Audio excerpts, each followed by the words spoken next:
So, we just watched the episode. What did we think? Not awesome? Well, it was fun. That's the best I can say for it. I'll say this. It was fun and reminded me of the Batty Bat episode. Yeah.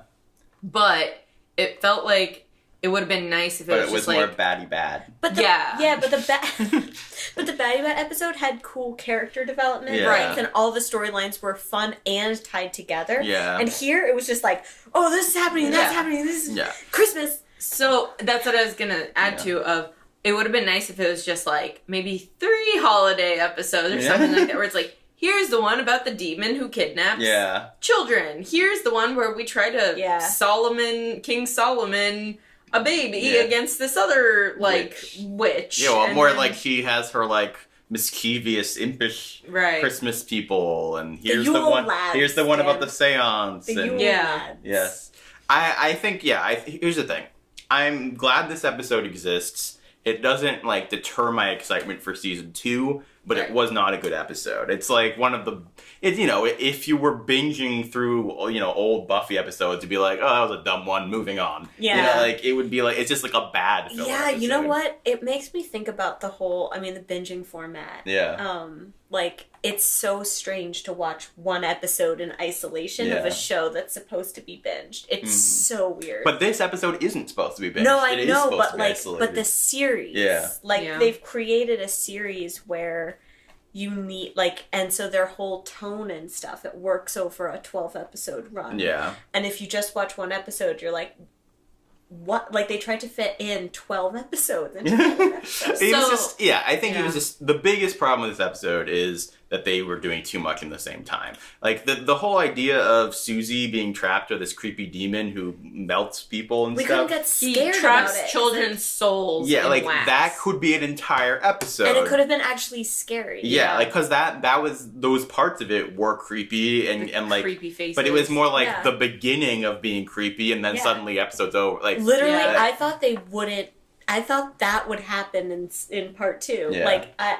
Because they hadn't solved no time until 5 minutes till the end. Yeah. I'll say this also. This episode didn't really feel like it fit with where part 1 ended. Yeah. Sabrina wasn't evil. She's I don't really understand what than Sabrina changing is. her hair color, what what signing her name in the book was actually supposed to mean. And I feel like we had the same Sabrina here as we did at the end of last season. Well, here's the thing. It's interesting because obviously everybody else has signed their name in the book, right? Yeah. And I think ultimately the reason that Satan and Lilith and everything were working so hard to get her to sign her name in the book was for something coming up. Yeah. Right? For him to use her later. So I think the idea is that it will, his influence on her will build over time.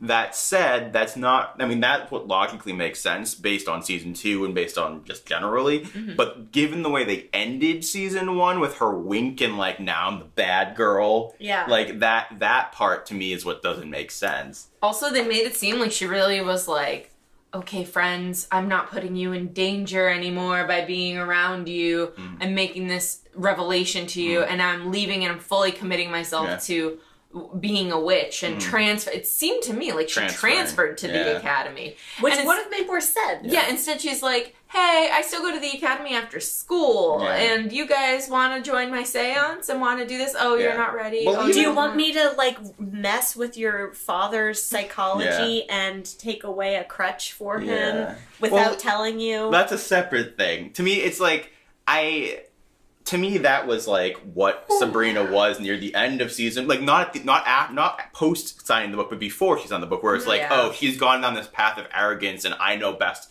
and God complex or whatever. That is her flaw. That makes sense to me, but that is not who she. I felt like she ended season 1 being I've gone full witch. Yeah. I don't care about my human friends right now. Being self-aware, right? I thought she'd come to some like level of non-hypocrisy by the end of season 1, where she was like, I'm willing to do this thing. I think it's gray. I think it's in a gray area, but you know what? Fuck that. I'm going to do it. Yeah. And now she's back to, before that point. That which then Sabrina. takes away a lot of the meaningfulness. Honestly, I feel like they're going to forget about this. Yeah. And then take a back step and then well, I mean, if you look at the trailer for season 2, it's all about like, oh, she's wearing black, she's edgy now, like, and like she's more with the weird sisters. Yeah, and they're saying that it's like a sexier season and stuff like that. Oh, are they? Yeah, and so like I have a feeling that they didn't necessarily plan to do this episode. I think, honestly, I think you're right. Yeah, like, I don't think anything that happened with the mom was actually necessary or really moved anything forward. The only thing that actually moved forward was the baby being placed somewhere else. But then it's like, oh, look, Zelda kidnapped the baby. And now she's giving it up. Yeah. Because we don't want to work with a baby, maybe. I still think that was I think that was probably the best part of this episode. It was the best part of the episode. It's the only thing thing that made this episode feel consequential. Yeah. It's really weird how non-consequential a kid interacting with her mom for the first time felt. Yeah. Well, no, I think I'm unclear on when her parents died versus when she was... She was like a baby. She was a baby. She was a baby? Like, they said she never spent one solstice. So she was less than a year old. Yeah, no, I mean, I don't think that they handled Sabrina meeting her mom well. I don't think the dialogue was as good as it usually was. I don't think that the acting was as good as it usually was. Literally, her mom's unfinished business was, I wasn't sure if you'd be loved. Yeah. And then it's like, you are, bye. And I saw another baby being loved, so you probably were too, so that's good enough. Done. And the thing is, the way we left her mom was in this really creepy limbo with a really creepy thing chasing her and supposedly almost getting... And, like, torturing her, basically. Like, I almost wonder if that was her mom. Hey, everybody. So, I was editing the video today, and we realized we might have been pretty dumb. Might have. So, I'm pretty positive that Sabrina's mom was supposed to be Lilith, or in at least, the end, or controlled by her, or whatever. Yeah. Because obviously we knew that she like interfered, but the fact that specifically her mom's like, "Leave Harvey alone. I wouldn't want anyone to deal with that." Yeah. Seems pretty much like what Lilith would want. And then she like ate Sabrina's head and shit. And also the fact that she shouldn't have been able to just show up. Yeah. Without being summoned again. Yeah. And he, like, taught Sabrina a new spell, which how her mom, like... No. Yeah. Yeah. Also, even when there was a proper, like, seance, she wasn't speaking. Yeah. So it's pretty safe to say that was Lilith. Yeah, which makes it a more interesting episode. Whoops. Yeah, I mean, Clara, we should text her. I still think the episode isn't amazing. No. But yeah, that definitely helps the episode. And it helps its continuity, I think, into part 2. Yeah. You know what's funny is that a lot of what we're talking about really does remind me of old school, like, Buffy style, like, Monster of the Week shows where it's like, oh, something really huge will happen, like she signed her book in the thing, and then they'll just kind of pull it back. That's true. And like, forget about that, right? Like, we're gonna have a fun episode. We're gonna have a fun episode. But that's why I feel like it's so strange to have, because, okay, so it's slightly Monster of the Week in the normal... I mean, it's pretty Monster of the Week. Yeah. But you're binging it, so the plot is coming at a really steady pace. Yeah. And going 2 months and then having this, and then going, like, 4 months is weird. The whole thing is, oh, you love this show when you binged it? Well, we're giving you a treat. Here, welcome back to the world and back to the characters. And I'm like, I could have done without this treat. If this is the treat... I'm good. I enjoyed it. I mean, honestly, I'm happy we have it, but I think I'd be much less happy we had it if we didn't have the date for season 2. If season 2 was just like nebulously like next Halloween, I'd be like, maybe we shouldn't have had this. But because it's like so soon in April, I'm like, whatever. This was like a fun little treat. Right. Like you said. Like, you know what I wonder also is, I mean, we did have some technical difficulties with the video that added to the... detachedness from the watching. Yeah, I mean, maybe. I wonder. Yeah, but I doubt it. But. Probably not too much, but maybe. And I'll give it to you. It's like you said, like, I do like Harvey calling her out. I think that they've done a good job with Harvey's character, but... I don't care about Harvey. Oh, I do care about Harvey, and I do care about their connection, but I also don't think that we got anything new out of that. Yeah. Even though that was good, I feel like he had already been upset with her because of what happened with Tommy, and that was a similar idea. Well, and again, it felt like she was giving him up. Like, this won't work out. You just see what I've done to you, and I don't want to hurt you. And then this one's like, how can I get you back? Yeah. And it's been by doing the same thing. A few weeks. Yeah. Or months and like I said, it felt like she had gone full witch and like she had lost the part of herself that cared. I thought the whole thing was going to be about season 2 is about her getting back to caring about humans. Right? It's like a sort of Willow arc. Yeah, or even, I guess think about, like, there was the episode of Buffy, I think after she killed the Master and died, right? You come back to season 2 and she's sort of detached. Yeah. And is not really being not nice to her friends and stuff, and because she'd been through so much trauma. I felt like it was going to be a similar thing to that. It's like, how do we get her to be, like, normal again? Yeah, but...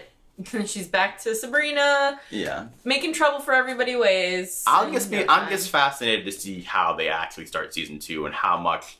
At what point they are, whether she's just Sabrina, but a little bit darker, or she's, like, actually bad at the beginning of season 2. Yeah, like, how much did they begin to write season 2, then write this episode, and then go back to writing season 2? Arguably, I would have thought that she would be even more reckless in season 2. Yeah. But she's so reckless here that I'm just kind of like...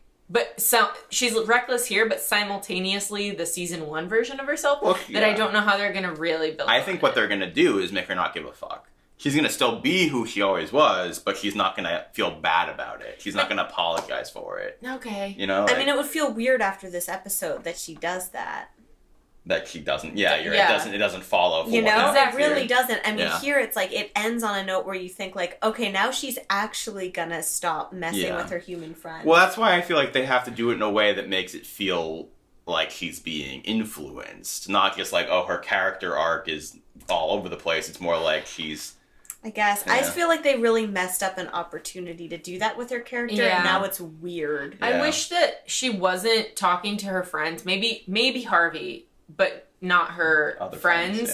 And then like they had to get her because Susie was kidnapped. Yeah. Right? That would have been really good. Go and be like, oh, I thought we weren't speaking. I thought you didn't, like, we shouldn't do this while I fully left our school and was at the academy. And instead she's like, hey guys. So it was just kind of like a half right. Like, imagine also if she was so detached, she didn't care about her friends, but then one of them was put in peril. Yeah. And then, so, like, she kind of comes back, but then she still, like, gets pulled back to or even then it's like, it's better I got you into trouble with my stuff. Yeah. So I'm staying away. And instead, it's like, oh, you got into trouble without me. Even though we're still friends, so of course I'm gonna hug you as this other witch actually saves you. Like that was so weird. Yeah, this was a misstep. The more we're talking about it, I'm like, maybe it would have been better without it. They could have done either of those things. She could have stepped away from them to keep them safe, or she could have stepped away from them because she felt so much more powerful. Yeah. And either of those would have been interesting, and she could have connected the two. You know, like it could have been about her fatal flaw of arrogance. Yeah. But instead, they did this where she's just the same as season 1, which makes the end of season 1 just blonder. And I don't like the wig. I don't like the wig or the lipstick. Not okay with this. I love curing ship. Sorry. Anyway. But yeah, I think that's we got our complaints out. Yeah. Let us know what you guys think in the comments below. Are we being too harsh? Hopefully you agree with us, or you'll be pretty pissed. But I'm still very excited for season 2. I'm still excited for season 2. I still think that was overall fun. It's just, it's a lot like season 1 where I'm like, here are your major missteps that in my head I can find an easy fix for. Yeah. I mean, it was fun. I just worry that because they did make character choices, I'm not sure they thought about what that'll feel like. So it might just be in the future you watch season 1, then you watch season 2, and not you skip this. Yeah, well, I'll be very interested to see the premiere of season 2 and how it flows with all this, and whether it really keeps the holiday special in mind. Relevant. Yeah. But I'm excited to find out, and I'm excited to get back on track, hopefully. Just a few months. Yes. All right, guys, thank you so much for watching, and I hope you're doing okay. Happy holidays. Happy holidays. More like happy horror days.